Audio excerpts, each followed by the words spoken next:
అందరికీ నమస్కారం. ఈరోజు కథ ఆపద్బాంధవుడు. రచన పివిఎస్ కృష్ణకుమారి గారు. ఇంకా స్టోరీలోకి వెళ్ళిపోదామా? హలో, సూరయ్య పంతులు గారా? అవును, మీరెవరు? మా అమ్మగారు చనిపోయారు, కార్యక్రమం చేయించాలి. అలాగే లొకేషన్ షేర్ చేయండి, వెంటనే బయలుదేరతా. మా వాళ్ళందరూ ఊళ్ళ నుంచి వచ్చేసరికి మధ్యాహ్నం అవుతుంది. కార్యక్రమం చేయడానికి ఎంత సమయం పడుతుంది? దాన్ని బట్టి ఇవాళ రేపా నిర్ణయించుకోవచ్చు. యథావిధిగా కార్యక్రమం అంటే కనీసం 3 గంటలు పడుతుంది. లేదు, మామూలుగా చాలు అనుకుంటే అరగంట గంటలో ముగించేస్తాం. కార్యక్రమం తూతూ మంత్రంగా కాకుండా యథావిధిగా సాంప్రదాయబద్ధంగానే చేయించాలి అన్నాడు అవతలి వ్యక్తి. అలా అయితే రేపు ఉదయమే కానిద్దాం అన్నాడు సూరయ్య. మీరు ఈలోపు కావలసిన వస్తువుల లిస్టు ఈ నెంబర్కు వాట్సాప్ చేయగలరా? అన్నీ మేమే తెస్తాం, మీరు తేవలసినవి ఏవీ లేవు అంటూ ఫోన్ కట్ చేసి, రే సాంబయ్య అంటూ గట్టిగా కేకేశాడు సూరయ్య పంతులు. ఏవో పనులు చేస్తున్నట్లు హడావిడిగా అక్కడే అటూ ఇటూ తిరుగుతూ ఫోన్ సంభాషణ అంతా విన్న 5గురు బిలబెల్లాడుతూ అతని దగ్గరికి వచ్చి నిలబడ్డారు. రేపు అంత్యక్రియల కార్యక్రమం వచ్చిందిరా, నీవు వెళ్ళు అంటూ అక్కడే ఉన్న మరో 2కి వేరే కార్యక్రమాలు అప్పచెప్పి అక్కడ నుంచి లేచి తన ఇంట్లోకి వెళ్ళిపోయాడు. తనకి కూడా ఏదన్నా కార్యక్రమం ఇస్తాడేమో అని ఆశగా ఎదురు చూస్తున్న ఫనీకి నిరాశే మిగిలింది. ఏమైంది ఫనీ? గురువుగారు నీ మీద కోపంగా ఎందుకుంటున్నారు అని అడిగాడు సాంబమూర్తి. పోయిన వారం రెడ్డిగారింట్లో గృహప్రవేశం ఉంది. సూరయ్య పంతులు మా దగ్గర 5,000 తీసుకుని మీకు ఇచ్చేది 3,000 కదా. ఆ అమౌంట్ నీకు ఇస్తా చెయ్యి అన్నాడు. ఎంత గోప్యంగా ఉంచినా ఎలా తెలిసిందో మరి ఈయనకి. అప్పుడు నుండి ఒక కార్యక్రమం ఇవ్వలేదు అన్నాడు ఫనీ. అతని గొంతులో దుఃఖంతో కూడిన జీర. డబ్బు అవసరం పడిందా ఫనీ అని అడిగాడు సాంబమూర్తి. అవును బాబాయ్, పిల్లవాడి స్కూల్ ఫీజు కట్టాలి. ఏదైనా కార్యక్రమం వస్తే బాగుండు అనుకున్నా కానీ దిగులుగా అన్నాడు ఫనీ. ఫీజు డబ్బులు నేను ఇస్తాలే, దిగులు పడకు అన్నాడు సాంబమూర్తి అనునయంగా ఫనీ భుజం మీద చెయ్యి వేసి. థ్యాంక్స్ బాబాయ్ అంటూ వెళ్ళబోతున్న ఫనీతో, నేను కూడా వస్తా పదా, కోడలి చేతి కాఫీ తాగి చాలా రోజులైంది అంటూ ఇద్దరూ అక్కడి నుంచి కదిలారు. సిటీలో ఒక దేవాలయం ఎదురుగా ఉన్న రావి చెట్టు చుట్టూ కట్టిన ఒక పెద్ద అరుగు. అదొక బ్రాహ్మణుల అడ్డ. దానికి హెడ్ సూరయ్య పంతులు ఓరాఫ్ సూర్యనారాయణ శర్మ. నల్గొండ జిల్లాలో ఒక పల్లెటూరు నుంచి ఉదర పోషణార్థం పొట్టచేత పట్టుకుని 20 ఏళ్ల వయసులో హైదరాబాద్ వచ్చాడు. ప్రతిరోజు ఉదయం 6 గంటలకే వచ్చి ఆ చెట్టు కింద అరుగు మీద కూర్చునేవాడు. గుడికి వచ్చేవారికి అడిగినా అడగకపోయినా మంచి చెడు చెబుతూ తక్కువ వ్యవధిలోనే అక్కడికి వచ్చే భక్తులందరికీ సుపరిచితుడవడంతా తమ ఇళ్లలోని పూజ కార్యక్రమాలకి అతనిని పిలవసాగారు. 2 ఏళ్లు తిరిగేసరికి శుభ అశుభ కార్యక్రమాలు సూరయ్య పంతులు బాగా చేయిస్తాడు అనే పేరు వచ్చేసింది. దాంతో అతని దశ తిరిగింది, డిమాండ్ పెరిగింది. క్షణం తీరిక లేకుండా అయిపోయాడు. ఒక్కడే చేసుకోలేక తన కింద 10 మంది అసిస్టెంట్స్ను పెట్టుకున్నాడు. అన్ని రంగాల్లో ప్రతిదానికి ఒక రేటు ఉంటుంది. ఆ రేటు ప్రతి సంవత్సరం పెరుగుతూ ఉంటుంది. సూరయ్య పంతులు సంభావన రేటు కూడా పెరిగింది. అంతేకాదు ప్యాకేజీ సిస్టమ్ పెట్టాడు. శుభ అశుభ కార్యక్రమాలకి కావలసిన వస్తువులు సరుకులు మనుషులను తనే తీసుకొచ్చేవాడు. ఇచ్చే డబ్బును బట్టి అవతలి వ్యక్తుల రిక్వైర్మెంట్ బట్టి పూజలు చేయిస్తాడు. తను అడిగినంత సంభావన ఇచ్చి యథావిధిగా చేయించాలి అంటే అలాగే చేయిస్తాడు. మాకు సమయం లేదు, టూకీగా చేయించండి అంటే అలాగే చేయిస్తాడు. డబ్బులు ఉండి బిజీ లైఫ్లో ఎటువంటి రిస్క్ కష్టపడలేని వాళ్ళకి ఈ సిస్టమ్ బాగా నచ్చింది. అందుకే అతనికి ఖరీదైన పంతులు, హైటెక్ పంతులు అనే పేరు కూడా వచ్చింది. గుడి ఎదురుగా తాను అద్దెకు ఉంటున్న 2 రూముల రేకుల ఇల్లు కొనుక్కుని పెద్ద భవంతిగా కట్టుకున్నాడు. కారు, మేడలు, గొలుసులు, చేతివేళ్లకు ఉంగరాలు ఇవన్నీ కూడా అతని ఖరీదైన పంతులు బిరుదుకి బాగా నప్పుతాయి. ఇంత ఎదిగినా ప్రతిరోజు ఉదయం తన పూజాధికాలు కాగానే ఆ అరుగు దగ్గరకు వచ్చి కూర్చుంటాడు. శిష్యుల వర్క్ అలాట్మెంట్ అక్కడే జరుగుతుంది. ఎవరిని ఏ పనికి పంపాలి, ఎంత ఇవ్వాలి అనే వాటిల్లో చాలా ఖచ్చితంగా ఉంటాడు. తనకి తెలియకుండా వాళ్ళు కార్యక్రమాలకు వెళ్ళడం సహించడు. ఇప్పుడు ఫనీ విషయంలో అదే జరిగింది. తనకి చెప్పకుండా ఎవరి దగ్గరో కార్యక్రమం చేశాడు అని కొన్ని రోజుల వరకు పని ఇవ్వదలుచుకోలేదు. ఎలా ఉన్నావు మామయ్య? చాలా రోజులైంది ఇటు వచ్చి అంది ఫనీ భార్య శాంతి. బాగానే ఉన్నానమ్మా, నీ చేతి కాఫీ కోసం వచ్చాను అన్నాడు కూర్చుంటూ సాంబమూర్తి. ఈరోజు కూడా కరుణించలేదా మీ గురువుగారు? ఫనీ వాడిపోయిన మొహం చూసి అడిగింది శాంతి. మౌనమే సమాధానమయ్యింది. కానివ్వండి, ఆయన కోపం తగ్గేదాకా మనం చేసేది ఏమీ లేదు అన్నది నిట్టూర్పు విడిచి. చాలా కోపం వస్తుంది బాబాయ్, కానీ ఏమీ చేయలేను. కళ్ళల్లో నీళ్లు తిరుగుతుండగా అన్నాడు ఫనీ. అసలు ఇదెక్కడి దౌర్జన్యం మామయ్య? మా పని మేం చేసుకోకూడదు అంటే ఎలా? మేమేమన్నా ఆయనకి బానిసలమా? కష్టపడి ఒక కార్యక్రమం చేయిస్తే వచ్చిన డబ్బులో సగం తను తీసుకుని మిగిలినది ఏదో దయతలచి ఇచ్చినట్లు ఇస్తాడు. ఇది దోపిడీ కదూ? ఆవేశంగా అంది శాంతి. బలవంతుడు బలహీనుణ్ణి ఎప్పుడూ దోచుకుంటూనే ఉంటాడు, ఇది సహజం అన్నాడు నిర్లిప్తంగా సాంబమూర్తి. కానీ ఒక పవిత్రమైన వృత్తి చేస్తూ ఇలా చేయడం అధర్మం కదా బాబాయ్ అడిగాడు ఫనీ. రే ఫనీ, దోపిడీకి వృత్తితో సంబంధం లేదు. దోపిడీకి కుల మత ప్రాంతాలు లేవు. అసలు మాట్లాడితే ఏది పవిత్రమైన వృత్తి కాదు చెప్పు? డాక్టర్, టీచర్, లాయర్, వ్యాపారి, గవర్నమెంట్ ఉద్యోగి అందరివి పవిత్రమైన వృత్తులే. కానీ వాటిలో కూడా ఈ దోపిడీ జరుగుతూనే ఉంది. చేతనైతే ఎదిరించాలి, లేదా నోరు మూసుకుని భరించాలి అన్నాడు సాంబమూర్తి. నేను చేస్తున్నది అదే కదా, మౌనంగా భరించడం అన్నాడు ఫనీ. మామయ్య అంటే పెద్దవాళ్ళు అయిపోయారు, ఆయన్ని నమ్ముకుని ఉండాల్సిందే.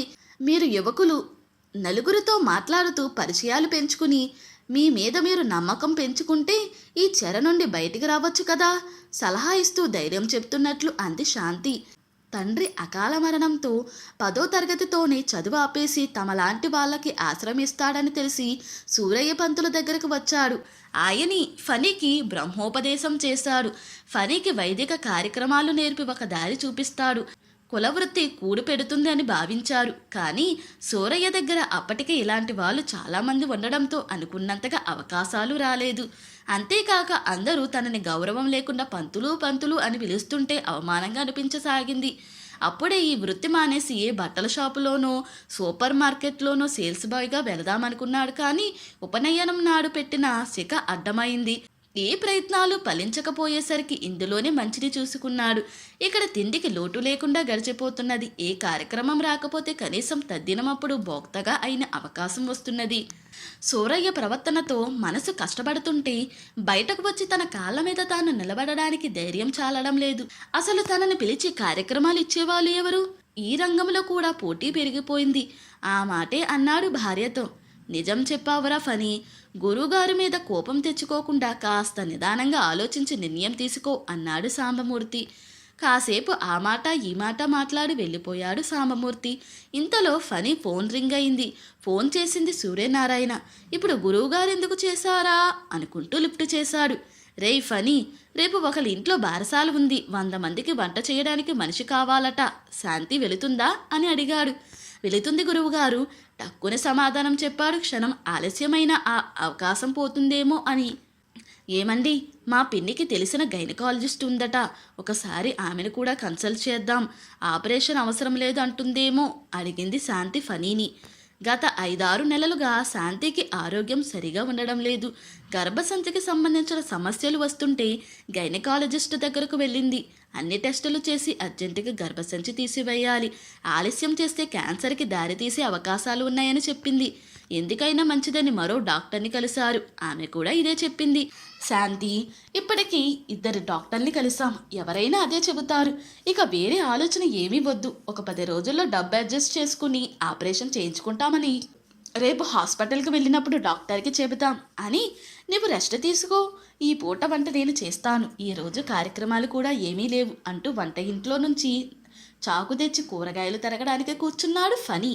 మనవాడు మనలాగా వంటలు చేసుకుంటూ భోక్తగా వెళుతూ జీవితం గడపకూడదు. చక్కగా ఇంజనీరింగ్ చదివించాలని ఎన్నో కలలు కన్నాం. వాడి ఎంసెట్ రిజల్ట్ వచ్చే నెలలో వస్తాయి. ఆ తర్వాత 2 నెలల్లో ఇంజనీరింగ్ కాలేజీలో చేర్పించాలి. కానీ ఇప్పుడు డబ్బులన్నీ నా మాయదారి రోగానికే ఖర్చు అవుతున్నాయి. భగవంతుడు మనకే ఈ పరీక్ష ఎందుకు పెట్టాడో. కళ్ళు వర్షిస్తుండగా అంది శాంతి. శాంతి, కష్టాలు వచ్చినప్పుడే ధైర్యంగా ఉండాలి. భగవంతుని నమ్ముకున్న మనకు ఏదో ఒక దారి దొరక్కపోదు. భార్యని ఓదార్చుతూ అన్నాడే కానీ ఏ దారి ఉందో తెలియడం లేదు. ఏ దారి ఉంది? గోదారి తప్ప మనల్ని ఆదుకునే వాళ్ళు ఎవరున్నారు? గురువుగారు అని మీరు తాపత్రయపడుతుంటారు, కానీ పరిస్థితి ఎలా ఉందని తెలిసి కనీసం ఏమైనా డబ్బు కావాలా, నేను ఇస్తాలే అని అన్నాడా? మన శ్రమని దోచుకుని పాపపు డబ్బు మూట కట్టుకుంటున్నాడు అని ఆవేశంగా అంది శాంతి. ఫనీ ఏమీ మాట్లాడలేదు, కానీ అతని మనసులో కూడా ఇదే ఆలోచన ఉంది. ఒక ఫనీ అనే కాదు, ఈ మధ్య సూర్యనారాయణ దగ్గర పనిచేసే కొంతమందిలో ఇదే అసంతృప్తి ఉంది. ధైర్యంగా ఎదిరించి బయటకు రాలేరు, అలాగని అడ్జస్ట్ అయి ఉండడంలో అసంతృప్తి. ఏరా, ఏం వంట చేస్తున్నావు? నేను కూడా ఇక్కడే తింటాను అంటూ వచ్చి తాను తెచ్చిన పండ్లు స్టూలు మీద పెట్టి, ఏమ్మా శాంతి, ఎలా ఉంది నీకు? కుర్చీ దగ్గరకు లాక్కుని కూర్చుంటూ అడిగాడు సాంబమూర్తి. నేను చేస్తాను అంటే కాదని తనే వంట మొదలుపెట్టారు మామయ్య. మరీ అంత చేయలేని పరిస్థితిలో లేను అన్నా వినిపించుకోవడం లేదు అంది శాంతి. ముద్దు వచ్చినప్పుడే చంక ఎక్కాలి అంటారు మన వాళ్ళు. చేనీయమ్మా, అంతలోనే కరిగిపోడులే నవ్వుతూ అన్నాడు సాంబమూర్తి. మాటల్లోని ఫణి కూరగాయలు తరిగి వంట మొదలు పెట్టబోతుండగా, రే ఫణి, నేను ఏదో సరదాగా అన్నాను భోజనం చేస్తానని. నేను ఇంటికి వెళతాను. మీ పిన్ని ఏదో బజారు పని ఉంది అంది. ఒకసారి ఇలా వచ్చి వెళ్ళు. డాక్టర్ మొత్తం ఎంత ఖర్చు అవుతుందంది అని అడిగాడు సాంబమూర్తి. మొత్తం 1,00,000 పైన అయ్యేటట్లు ఉంది బాబాయ్. ఏం చెయ్యాలో అర్థం కావడం లేదు దిగులుగా అన్నాడు ఫణి. ఆ డాక్టర్ గారు మా తోడల్లుడికి తెలిసినామే. వారితో మాట్లాడించి నీ పరిస్థితి చెప్పాను. తన ఫీజు తీసుకొని కానీ మిగిలినవన్నీ కట్టుకోవాలి అంది. అందువల్ల నీకు ఒక 25,000 తగ్గినాయి. ఇదిగో ఈ 50,000 తీసుకో. ఆలస్యం చేయకుండా రేపే ఆపరేషన్ చేయించు అంటూ తన బ్యాగ్లో నుంచి 500 కట్ట ఒకటి తీసి ఫనీ చేతిలో పెట్టాడు. కళ్ళు వర్షిస్తుండగా ఆ డబ్బు చేతిలోకి తీసుకుని, బాబాయ్, నీ రుణం ఎలా తీర్చుకోవాలి? నేను ఇక్కడికి వచ్చిన ఈ 20 సంవత్సరాలలో ఆపద్బాంధవుడలా ఎన్నోసార్లు నన్ను ఆదుకున్నావు అంటూ కాళ్ళకి నమస్కారం చేయబోయాడు ఫనీ. అదే సమయంలో శాంతి కూడా వచ్చి ఫనీ పక్కన నిలబడ్డది. ఇద్దరిని వారిస్తూ, నాదేం లేదురా, అంతా మనం నమ్ముకున్న వాడి దయ అంటూ ఎదురుగా ఉన్న శివుడి ఫోటోకి నమస్కారం చేసి ఉండమని అంటున్నా వినకుండా వెడివెడిగా వెళ్ళిపోయాడు. సాంబమూర్తి వెళుతుంటే కృతజ్ఞతగా చూస్తూ ఉండిపోయారు భార్యాభర్తలిద్దరూ. శాంతిని చూడడానికి వచ్చారు సాంబమూర్తి దంపతులు. అప్పటికి శాంతి ఆపరేషన్ అయిపోయి 1 నెల రోజులయ్యింది. మీ మేలు ఎప్పటికీ మర్చిపోలేము అంటూ ఒక పళ్ళెంలో కొత్త బట్టలు తాంబూలాలు తీసుకుని వచ్చి వారిరువురికి ఇవ్వబోయారు ఫనీ శాంతి. ఈ గౌరవం దక్కాల్సింది మాకు కాదురా ఫనీ. 20 సంవత్సరాల నుండి నిన్ను ఆదుకున్న ఆ దేవుడు మన గురువుగారు సూరయ్య గారికి. ఆయన ఈ విషయం నీకు చెప్పవద్దు అన్నాడు. కానీ మీరు నాకు లేనిపోని గౌరవం ఆపాదిస్తుంటేను దక్కాల్సిన గౌరవం వదులుకుని అనవసరంగా ఆయన మాటలు పడుతుంటే తట్టుకోలేక చెప్పాను అన్న సాంబమూర్తి మాటలకి నిశ్చేష్టులై నిలబడిపోయారు ఫనీ శాంతి. కార్యక్రమం చేస్తే సగం డబ్బులు మాత్రం ఇస్తాడని తిట్టుకుంటారు. కానీ ఆ మిగిలిన డబ్బును వారి పేరు మీదనే జమ చేసి పెడుతుంటాడు. ఏవైనా పెద్ద అవసరాలు వచ్చినప్పుడు లేదా వాళ్ళు తనని వదిలి వెళ్ళేటప్పుడు ఆ అమౌంట్ మొత్తం ఇస్తాడు. ఈ సంగతి ఆయన ద్వారా సహాయం పొందినప్పుడు వాళ్ళకి మాత్రమే తెలుస్తుంది. ఆపద్బాంధవుడు ఆయనరా, నేను కాదు. సూరయ్య పంతులు గురించి సాంబమూర్తి చెప్పిన విషయాలు తెలుసుకున్న వాళ్ళిద్దరూ పశ్చాత్తాపంతో కుమిలిపోసాగారు. కర్కోటకుడు, దోపిడీదారుడు, తమ పాలిట శని అంటూ ఇష్టం వచ్చినట్లు తిట్టుకున్న ఆ సూర్యనారాయణ గారా తమని ఆదుకున్నది? కొంతమంది ఆయనను అమితంగా గౌరవిస్తుంటే వాళ్ళని కాకరకాయిళ్ళు అంటూ ఎగతాళి చేశాడు తాను. కానీ వాళ్ళు ఆయన సత్సంకల్పాన్ని అర్థం చేసుకున్న వాళ్ళు. మరో గంటలో ఇద్దరు సూరయ్య పంతుల పాదాల దగ్గర ఉన్నారు. మిమ్మల్ని అర్థం చేసుకోలేకపోయాము. మీకు ఎలా కృతజ్ఞతలు చెప్పాలో తెలియడం లేదు మాటలు తడబడుతుండగా అన్నాడు ఫనీ. వాత్సల్యంతో ఇద్దరిని లేవనెత్తి తన పక్కనే సోఫాలో కూర్చోబెట్టుకున్నాడు సూరయ్య. ఇందులో నేను చేసింది ఏమీ లేదురా. మీకు న్యాయంగా రావలసిన దాన్ని నేను ఇచ్చాను. రే ఫనీ, మనవి స్థిరత్వం, ఆదాయపు బతుకులు. వచ్చిన రోజు పండుగ, రాని రోజు పస్తు. మనకి ఏ ప్రభుత్వ స్కీములు వర్తించవు. అసలు మనలాంటి ఒక వర్గం ఉన్నదని ఎంతమందికి తెలుసు? మనం కేవలం వైదిక విద్యనే నమ్ముకున్న వాళ్ళం. నేను ఈ సిటీ వచ్చిన కొత్తలో ఎన్నో ఇబ్బందులు ఎదుర్కొన్నాను. అయితే నాకు అదృష్టం కలిసి వచ్చింది. అందరికీ నాలాగే అవకాశాలు, అదృష్టం కలిసి రావు. ఈ వృత్తి తప్ప మరేది రాని వాళ్ళ కోసం నేనే ఏదో ఒకటి చెయ్యాలి అని నిర్ణయించుకున్నా. ఈ క్రమంలో మీ మనసులు చాలా కష్టపెట్టాను అన్న సూరయ్య మాటల్ని వేదపాఠం విన్నంత శ్రద్ధగా విన్నారు అక్కడ ఉన్న అందరూ.